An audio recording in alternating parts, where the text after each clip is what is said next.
Telesphorus, the minor child god of healing, was a dwarf with a cowl hood or cap on his head in ancient Greek religion.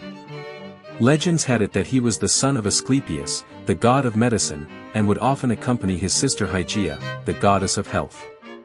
Telesphorus had a unique role in symbolizing recovery from sickness, and his name, meaning the accomplisher or bringer of completion, in Greek, was fitting, for he was worshipped by those seeking restoration of health. Telesphorus was not a famous deity, but his significance in healing and visual depiction made him a significant cultural figure. Representations of Telesphorus were found in different places, with particular popularity in Anatolia and along the Danube. One long-standing myth about Telesphorus was how he saved a sick child named Mantius through a dream where he advised the child's father to use the juice of certain herbs to heal him. As time passed, Telesphorus' healing powers became more profound, and his appearing before supplicants became more frequent. While people revered him more than ever before, the sight of the dwarf-like Telesphorus in his cowl became more endearing, with the locals telling tales of how his presence alone could heal their afflictions. Eventually, the Greeks revered him as one of their many gods, and to this day, Telesphorus is regarded as one of history's most significant figures in healing and medicine. Long ago, in the 3rd century BC, Telesphorus, a Celtic god, left his homeland and was taken to Anatolia by the Galatians. He was associated with Asclepius, the Greek god of medicine, once he arrived there, and was known to have been worshipped in places such as Pergamon. Over time, Telesphorus became more widespread as his popularity grew.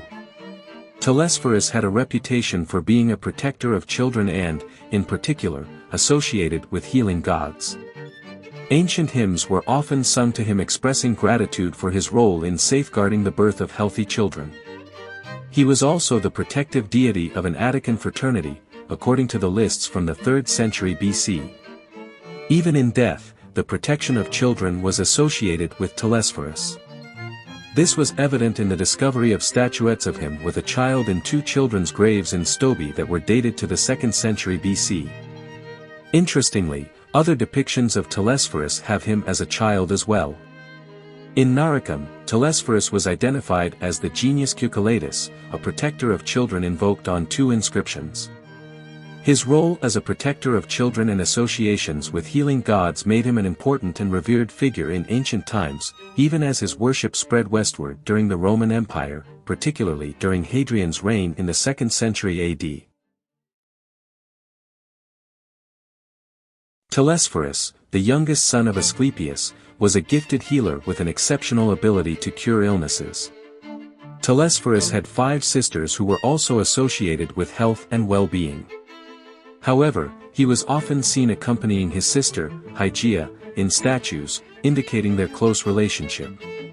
Interestingly, Telesphorus was known by different names in various regions. In the sanctuary of Asclepius at Titani, the statue was called Euamerion, while in Epidaurus, it was called Acis, meaning cure. In Pergamon, it was called Telesphorus, and was cited as a child of Asclepius in an Attican inscription from the 2nd century AD. Telesphorus was revered in Asia Minor, where his cult was widely recognized and associated with the worship of Asclepius. He was considered the protector of convalescents and a symbol of perfection and completion for those who recovered from illness. Telesphorus was also invoked in the ritual of incubation, where the sick slept in the temple of Asclepius, hoping to receive a healing dream. Overall, Telesphorus was an important figure in ancient medicine whose curative powers and healing abilities were revered and celebrated throughout many regions. Once upon a time, located in Pergamon, Turkey, there stood a magnificent 2-story dormitory known as the Temple of Telesphorus. This temple was built high up on a rocky outcrop of land known as the Felsbar and was designed to be a sanctuary for healing rituals by priests. According to Aristides, there were 3 temples in the sanctuary of Asclepius. The North Temple was dedicated to Apollo, the Middle Temple was dedicated to Hygeia and Telesphorus, and the South Temple was dedicated to Asclepius. A nearby spring fed water to multiple fountains, which was sometimes used in the healing process. The temple was accessible through a dark underground passageway which still exists today. Once inside, the patient would be instructed to lie down at the base of a statue of Asclepius and be told that Asclepius or one of his children would appear to them in a dream and grant them health-giving powers. While the patient slept, priests would tend to their wounds. The temple was designed to be dark, but once the patient awoke, they would receive daylight. This created a psychological juxtaposition that helped the patient to differentiate between their illness and the healthy state of being. The temple was a place of healing and restoration, and the priests who worked there were highly respected for their ability to cure the sick. The story of the Temple of Telesphorus tells us that architecture, psychology, and faith can work together in creating an environment for the healing process. It is a testament to the ingenuity and creativity of ancient civilizations in seeking solutions to the problems of the human condition.